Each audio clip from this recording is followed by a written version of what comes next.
He has served the Jewish congregations in the Chicago area for over 20 years.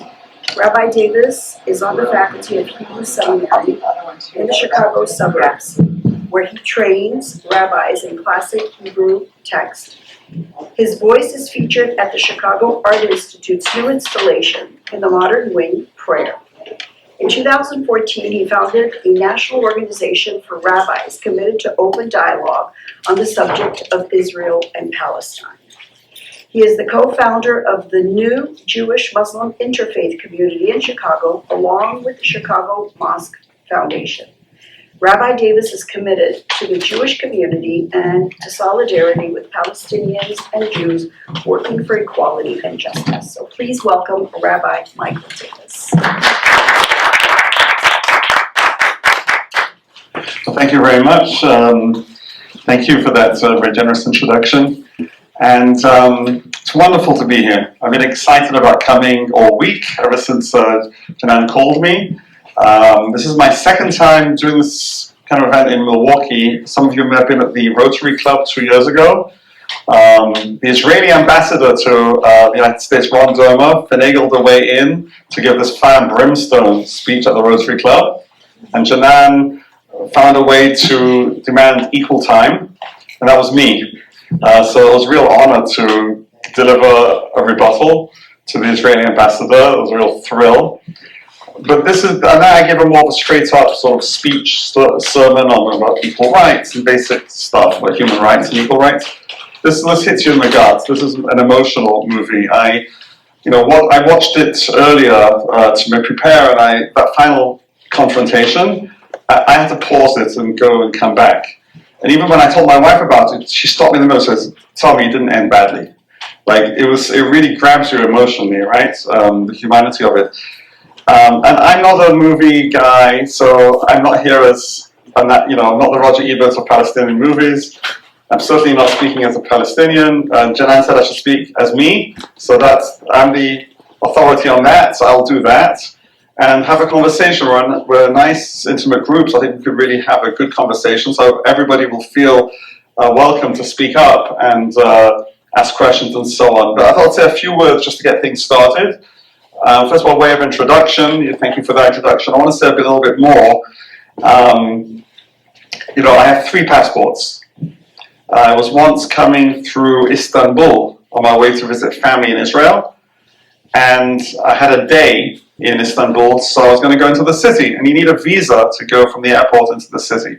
So I go to the visa counter at the airport, and they've got a list of all the countries and how much they charge each country for their visa. It's, nothing to $20. It's not a lot. So I ask them, how much does a visa cost? So they say, well, it depends what passport you have. So I said, talk to me. And I pushed out it was the British one, was the previous one. So I don't keep them all current. But so I was born in England. My parents moved to Israel when I was 11. And I moved here around the time I was 30. In Israel, I'm trying to condense this so we can move on to other things. In Israel, I was very much part of the world that we saw with the car that went through at the beginning, with the knitted skull cap. Those are those Orthodox Jewish so-called settlers. That was the world I was part of. That wave of colonization. That we considered an ideal. Like Tel Aviv and Israel proper was boring. We were going to go out onto the frontier and claim that for the Jewish people. That was the ideology I was raised in. That was a worthy, virtuous thing. That was a life well lived. That it wasn't something bad that you sort of got through. Was actually something desirable and a fulfillment of 2,000 years of Jewish history with all the hyperbole that goes with that. And then I gradually moved away from that world. Partly, I think, under the influence of my English roots, so I never quite fit in, and began to ask questions and moved away from Orthodox Judaism and the settler ideology until in November 1995, I attended the peace rally in Tel Aviv to support the peace process of the time, where Shimon Peres and Yitzhak Rabin spoke, and to sort of tell the story briefly, It was a really joyous evening, that Saturday night in November 1995, early November. We're coming up to the 26th anniversary. And we were leaving at the end of the evening, and there was this wonderful music going, and it was really a nice feeling that we'd reclaimed the public space to support peace against all the extremists. And then as we were filing past the days, we heard bam, bam, bam. And we ran to a side street, saw cars with sirens going by, and to cut a long story short, that was the assassination of Yitzhak Rabin. And that really began my exit from Israel. It took another couple of years, but I was at the point in my life where I was finishing up my studies, and I needed to decide where I was going to plan my future. And that was really the turning point. There were a lot of things were building up to that point, but that was really the point I can point to where I really turned my back on Israel and looked to start my life elsewhere, and I came here.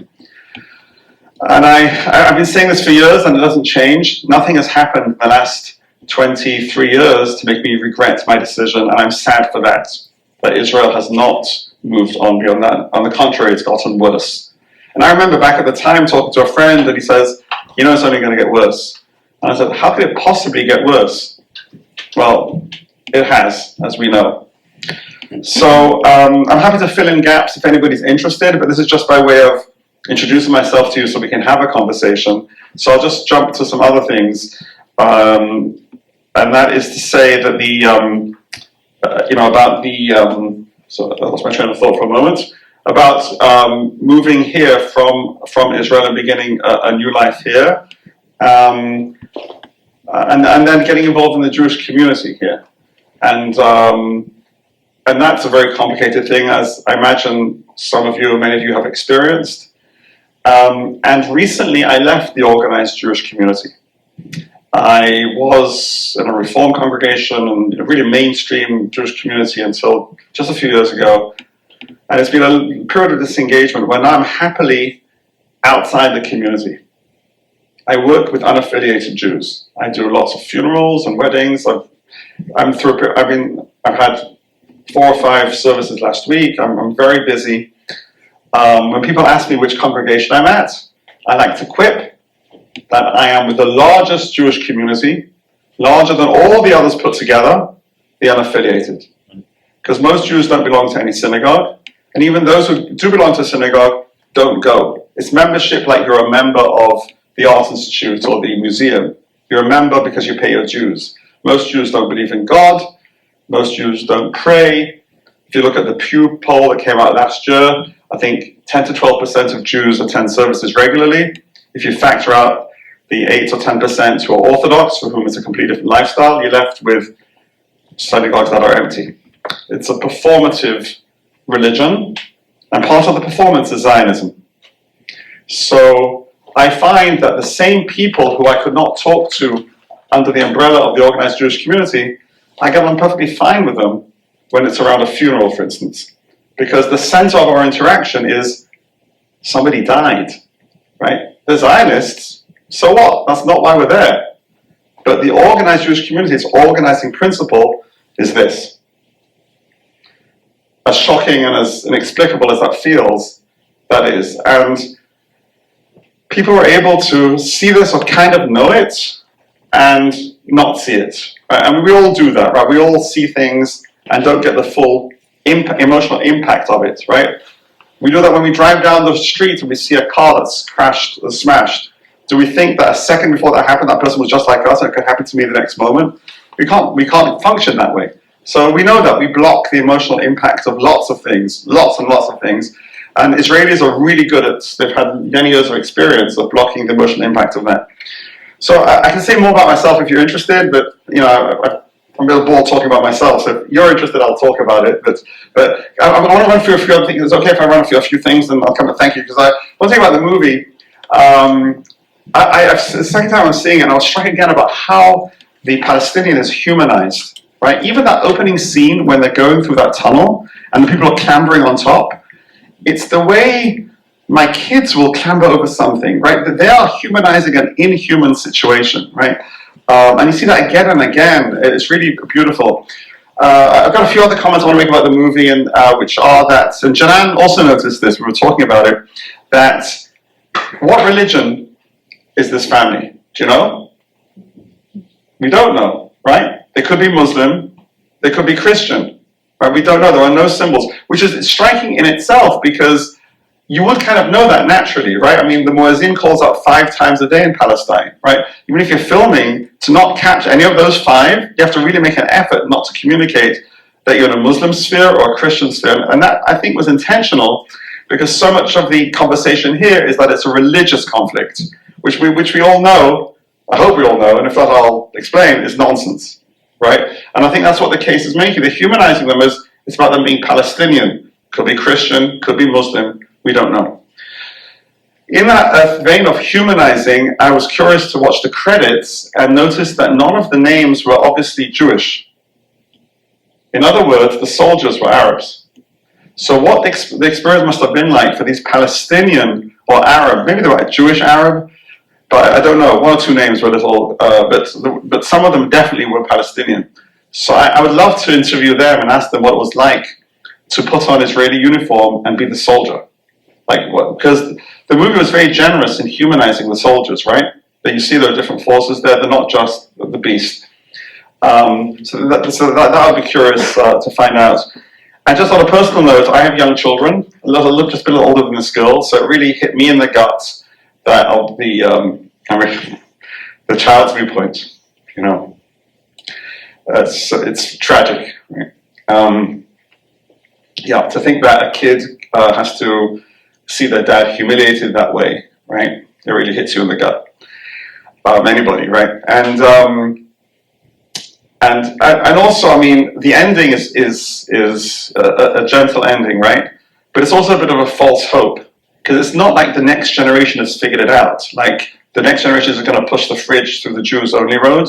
She only gets away with it because she's a kid, right? 10 years from now, she'll be a grown-up and she'll be brutalized just like anybody else. There is no hope in that final scene. It's just a momentary escape, and it really is a day-by-day existence. And we have a day in the life of this, and that's all you have. You're living day by day.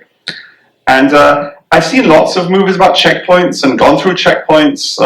I remember one of my I haven't been to Israel in years by choice, but one of my visits, I went with a wonderful organization, Zionist, but still wonderful, called Rabbis for Human Rights. And we went to a farm, an olive farmer near Nablus. And there's this part of Nablusi, I maybe it's from Nablus, on the West Bank. This farmer's tree had been attacked at the olive harvest by the Jewish settlers and throwing stones. And his son got hit in the eye by a stone and was temporarily blinded, and he needed surgery, which he could only get in an Israeli Jewish hospital, but it cost a lot of money. So the only way he could raise the money was by selling his olive oil, but he couldn't get the olive oil into Israel because of this kind of harassment. So Rabbis for Human Rights offered to bring the olive oil into Israel, sell it out of their offices, and get him the money so he could have the surgery. So we literally smuggled the olive oil in, put it in the back of a truck, covered it up, and we waved through the checkpoints. So they used, and I joined them for this, they used their privilege of not being stopped to do a little bit of good. But these are just little things that we can do to help. And this farmer was wonderfully generous, went to his house and gave us coffee, and it was beautiful. The view from there was really gorgeous. And I had the best falafel I think I can ever remember. It was outside Nablus. There actually was one error in the translation of the Hebrew, which I can provide you as a Hebrew speaker. Towards the end, where the soldier says, no, this is the only way for Palestinians. Remember that? This is the only way for Palestinians, which means that you have to go through the Palestinian side, not the Jewish side, which was just bloody-mindedness, right? I mean, there's nobody else there. It wasn't bothering anybody. But the Hebrew is a little different. I don't know if it makes a difference in the end of the day, but what the Hebrew is actually, this is the only way to treat Arabs, which both are awful in their own way, but I don't know if it makes a big distinction at the end of the day, but maybe the original is even harsher, right? Like it's just a way of being. Let's see what things I wanted to say before I open it up. I do want to say, I wrote this out, so I'm going to just say this. You know, Israel is a militarized society, and the passport to social standing for young men and women is service in the military. Those who serve in so-called elite military units are rewarded with enhanced social standing. For instance, Air Force pilots get to date beautiful women like rock star musicians on the road. And then they get lucrative careers in civilian life because of what they do in the military. Military service is integrated into the fabric of Israeli life to the detriment of Palestinian Israelis who have to make a go of it and launch their careers without that early launch and boost of all the networking and social standing that service in the military gives. So I'm telling this that it's not just a necessary evil, it's actually considered a positive and virtuous in Israel. The Israeli army is a younger army than the US military, and generals, when they retire in their 50s, are guaranteed senior positions in business or politics or wherever they want to do. Now, military service doesn't end with conscription. After I completed my 3 years in the military, I was required to continue to serve up to a month a year during my 20s. It's called reservists, or miluimnikim in Hebrew. And we were liable to be sent to the West Bank and Gaza to be guards at the Jewish-only settlements and to man the kind of checkpoints that we saw in the movie. And these checkpoints are needed to defend the illegal Israeli-Jewish seizure and colonization of Palestinian land. And these Israelis show up as enemies of the Palestinians, right? Think of TSA with no recourse, right? And see the Palestinians as their enemies. So all of this is the violence that's necessary to maintain the situation and dehumanize people. I managed to never take part in this kind of activity because early in each calendar year, when I was up for that month and I was liable to get on the list of being sent to the West Bank, I would call up my boss, my former CO, Major Sofri, and say, can you call me up for a couple of weeks in the unit in Tel Aviv? And he says, sure, I'll do my 2 weeks, and then that would knock me off the list. Other people were more brave and went to prison as conscientious objectors, but there was no way I was going to put myself in harm's way or potentially hurt anybody else to protect the settlers. Yeah, okay, well, I've got more to say, but I'm curious to know what you're thinking and would love to have a conversation. So let's go around, and if you tell me your name so that we can, because we're all really a nice group, so let's have a conversation. So I think, yeah, Isabel, you had your hand up first. Yeah, go ahead. So I was wondering, Can everybody hear her? I have a microphone right here for anyone who'd like to speak into it. It'd probably be easier for people to be able to hear you. And we're being videotaped as well, so that might be helpful for them. Yeah. So, as an interesting backdrop to this film, I was wondering if you could explain to us the zoning in Israel, Zone A, Zone B, and Zone C, and how that works, and how that's a really detrimental thing to Palestinians in their daily life. Okay. Yeah, I mean, it's very complicated, right? There are different areas of different levels of control, some which are fully under Israeli control, some which are supposedly fully under Palestinian control, and then there's the in-between. But the end result is this Bantustan's where a guy can't go shopping without having to go through Israel, right? Where everything is cut up and the flow of life is interrupted. Like, to go to work, he has to cross the border. To go shopping, he has to go to the border. To do anything, you have to deal with this hostile force, and it makes everything much more difficult. It can cost lives. You know, stories of women in labor who've died at the checkpoints and so on. So it's all a system of control of interrupting the flow of life. And supposedly it was a transitional stage of going from full Israeli control into ultimately full Palestinian control. But I think at this point nobody actually believes that is ever going to happen or was ever really intended to happen. The idea of the present actually is a really wonderful play on words, right? Because the present of the fridge, but it's also that the present moment, this one day, it's a bit like Groundhog Day, right? Supposedly we're going from we're moving somewhere, but here we are, 50 plus years since the Naksa and 80 years since the Nakba, and it's not changing. So they're selling the illusion of transition, but it's frozen in amber. As we can see, that each day living it over and over again, the constant daily humiliation. Yeah. So I do want to say that this is all like pretty grim, but I actually feel hopeful just being able to speak these words in public, right? That we are gathered in Milwaukee in a regular movie theater, and that to me is liberating itself to be able to speak out of the silence and to me to speak and for you to speak your words, even if it's about something as grim as this. Does that make sense? That in itself gives me hope. Itself is an act of hope. Yeah, we're in a free country. We're doing this. Yeah. Thank you for explaining why it was called the present, because initially I was saying, why did they not translate it as the gift? Because that's the Arabic translation of al-hadiyah, would be the gift. But your explanation, the present, is very nice. My question to you is, I didn't understand, why did they put him in the cage when he was going? What is it, just to humiliate him, or were they waiting for something? Right. Yeah, I mean, I honestly wasn't familiar with that, but my reading of it was they were checking up on his documents, so it was like a holding pen, right? Because there were other men there. Right, They were all sitting down doing nothing. It's not like... They were waiting. Well, I mean, I have a much more gentle experience than that myself.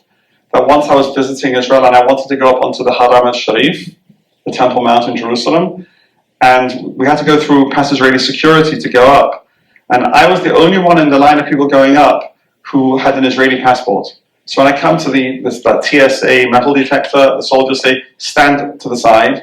And then they called in my Israeli ID number, and I heard them over the thing saying, no record. Like there was no, my name wasn't flagged as a problem, so they handed it back to me and told me to go up. It was actually very funny because, just I got that story, is they're terrified of settler Jews going up there and praying and starting something. So he handed me my ID back and he says, remember, you are not to pray. so I said, Inshallah. No. You don't joke with these people, they're not paid to have a sense of humor. So, yeah. What else? Okay, hi, I'm Linda. Hi, Linda. Me and my husband came here to watch this wonderful movie. But I have a question. Why would he, I know sometimes a child has to get out, but why did he maybe, was that a routine thing to maybe take the child shopping?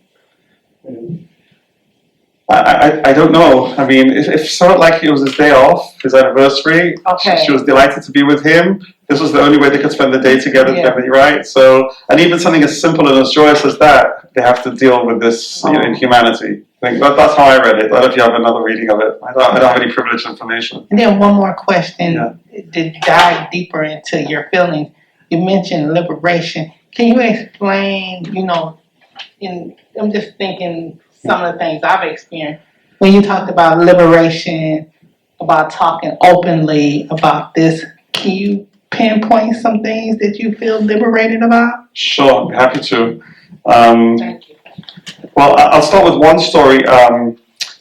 The Saturday after the previous president was elected, I was with Muslims and white American Christians in a neighborhood of Chicago, which it's a white working class neighborhood, which borders a Muslim area, Bridgeport, where the Islamic Center is, if those of you who know Chicago.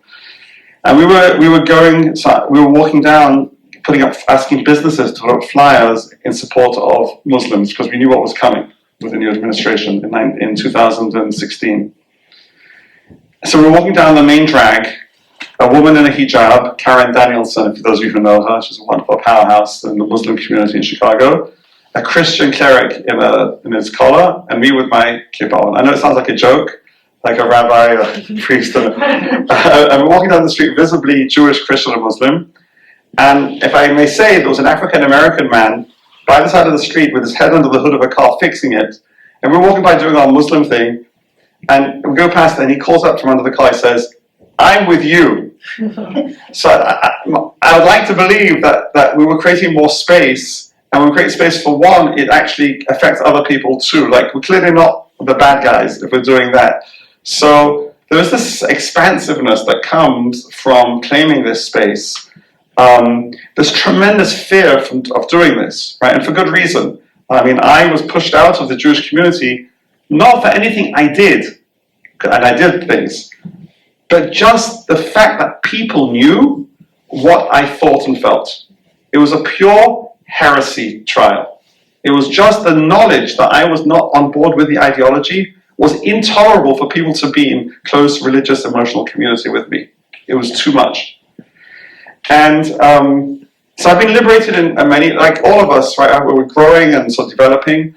The most recent liberation I've had was embracing my outsiderness. It was these past high holidays, I was going through it, and somebody gave me a word that has been very powerful for me.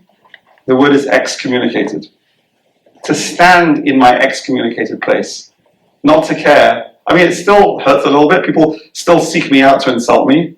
Like they'll come and say hello, and then I'll say how are you. They'll walk away, like so they can register that they've said hello, and then they can insult me. You know, it happens the whole time. So I just try to avoid people. But it's more like I've stepped from like being triggered by it or a lot to just like standing and being like in the pride of I'm proudly excommunicated. Like I am that community. I do not want to be part of that community. So I feel liberated from feeling dependent on their approval or caring that I'm shunned. That's been a huge liberation step for me. So that's a long answer, but okay, thanks. Thank you. Yeah. Thank you so much for coming here and for your introduction. You have a very unique background that makes you very qualified to speak about this.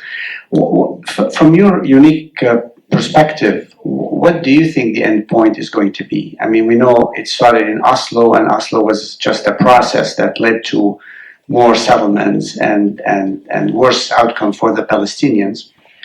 And we know that creating a real viable Palestinian state becoming more difficult. What's the end game? What's your perspective on where things are going to go from here on? You know, I don't have the crystal ball either, right? And it very much is a matter of the present. I mean, that's such a big question, right? I'll take a little piece of it, okay? That speaks to me. At least within my world, that I'm happily excommunicated from, I think and that's not where you're coming from, I know, but for me, it hasn't been helpful to ask that question because that gets our mind off the present. Like, if you're talking about, like, do you want 1 state or 2 states or 3 states or some Dr. Seuss kind of thing, you know, how about right now? Right now, people are being brutalized. So it seems to me that there's an invitation here to focus on the present rather than on a future solution that may or may not come. I mean, in terms of my own standing in terms of the Jewish community in America and the Christian community, right? Christians are the Zionists here more than Jews, right? It's a much bigger community, of course. I worked for years in activism. I was part of the campaign to legitimize BDS in the Christian community, the Presbyterians and so on. It was a wonderfully exhilarating time. And I've actually turned away from activism for a variety of reasons.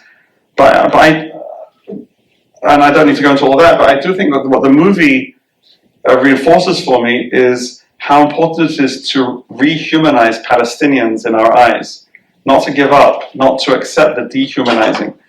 And what I've done for that is that, as I know some of you know when I came in, is that I've taken on the study of Arabic. And that's been a wonderfully spiritual process for me, because it means I'm coming to a Palestinian as the student, not as the teacher. And you know, teaching is an act of love, right? As a teacher, I teach as well. But to be in the inferior position, studying I have a teacher on the West Bank, in the Khalkhul, and I studied for a couple of years Fusha, the modern standard Arabic at a college in Chicago, and now I'm taking on the Amamiya, and I'm having a ball. It's so much fun, and it feels like it's a process of exploration for me. I come up against my own prejudices, I come up against my own misconceptions, I come up against my own excitement, and that's what I would preach to other people, is to rehumanize the Palestinians so that we hold them in the same light that they hold themselves in the movie of, you know, I mean, that scene at the beginning when he's saying let the old ladies go through, like they're being brutalized and within that they're maintaining their humanity. And I think what I can do is to do that. I have questions for you, but it's my job to answer questions. Maybe afterwards we can chit chat. So, okay, that's a little bit of that, right? I don't have a full answer. That's a piece of that. Is that okay? Is that enough for now? for you, because I think that happens to a lot of Jewish people that become, allies and advocates for Palestinian liberation.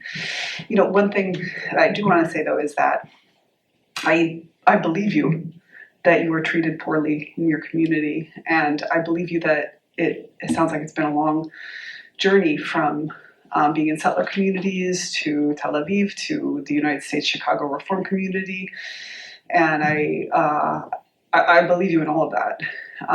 Judaism, I'm a Jew, and my synagogues are not empty, and it's not performative for myself, and so I think that it's really different for a lot of different people, and I think that there's a lot of different communities responding to the occupation. My rabbi is a Reform rabbi, and she speaks against the occupation from the pulpit many times.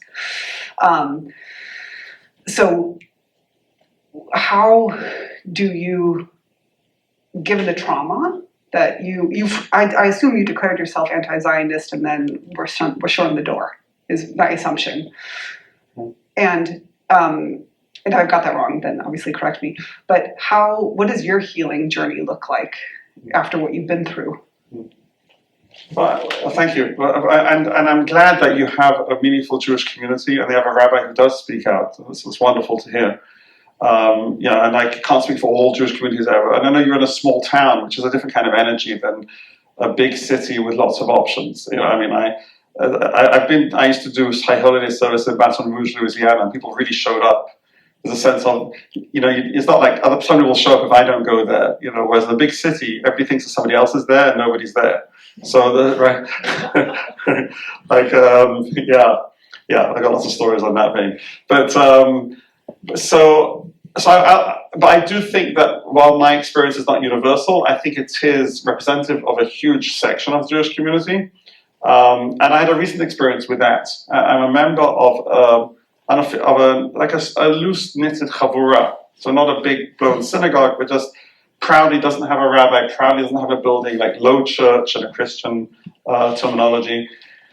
And every time there's a round of violence from Israel, a new benchmark is passed. So this one, on the listserv, somebody and this is when I completely left that community, because somebody posted some vicious false propaganda to justify the bombing in May, the attack in May. And we'd had I'm going to real minutiae here because that's where it happens. And we'd had a whole big meeting about how we handle Israel, because it's a bombshell everywhere, right?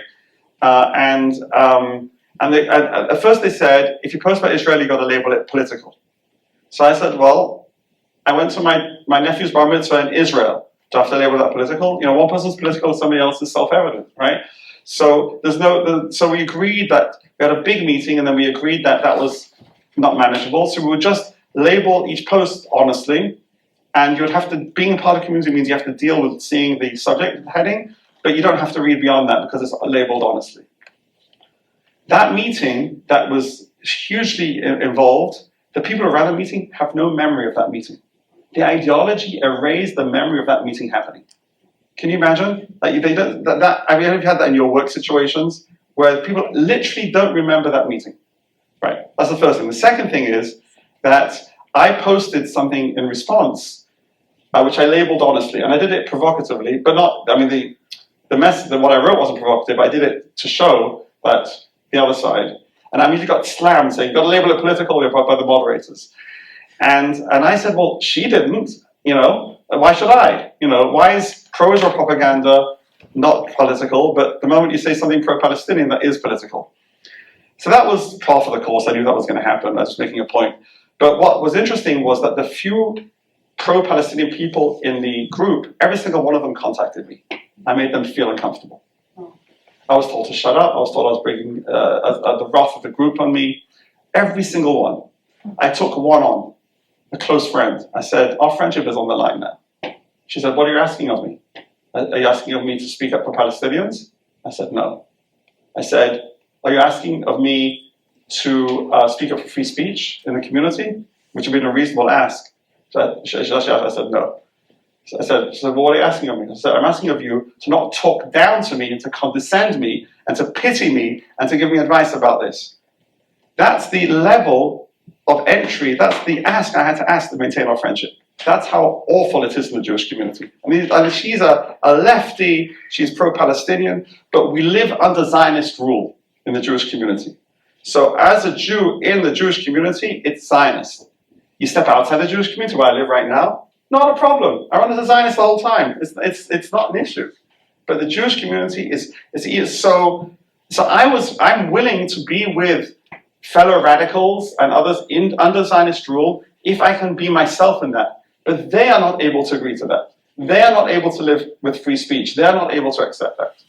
And in my experience as a rabbi, my last post was about being a synagogue of free speech, and I was not able to maintain that because of the Zionists on one side and the anti-Zionists on the other, which is a whole other thing about wokeness. Free speech in America, if it's not sports teams, NASA, or what's Star Wars, there's very little we're allowed to talk about in public. Palestine is just a little bit of that. And I'll say about free speech is that, talk about being liberated, is that when I did hold a free speech seminar in my old synagogue, very carefully set up with lots of rules and safety and confidentiality and all that, one of the great things about that, well, two great things were. First of all, I got really close to Zionists because I was able to find that what they cared about, what I cared about, and we were able to really connect in ways that we weren't before. But then also other people came up to me afterwards and told me about something totally unrelated that was their own minefield. Once they saw that I was able to lead the community through a minefield and come out without detonating in the mines, they felt an invitation to bring up other issues that they had battened down. We live in a very tightly controlled society. It's not quite North Korea, but something that feels like that socially.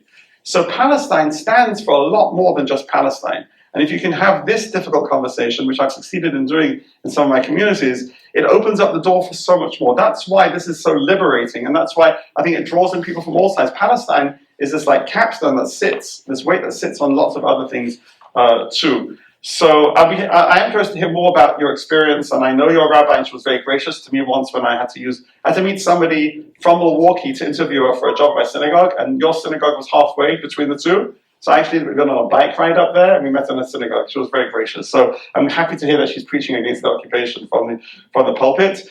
And I'm sure there's some very strict lines, and I can say a lot more about that. And so the issue for me was that I support BDS. That was the issue.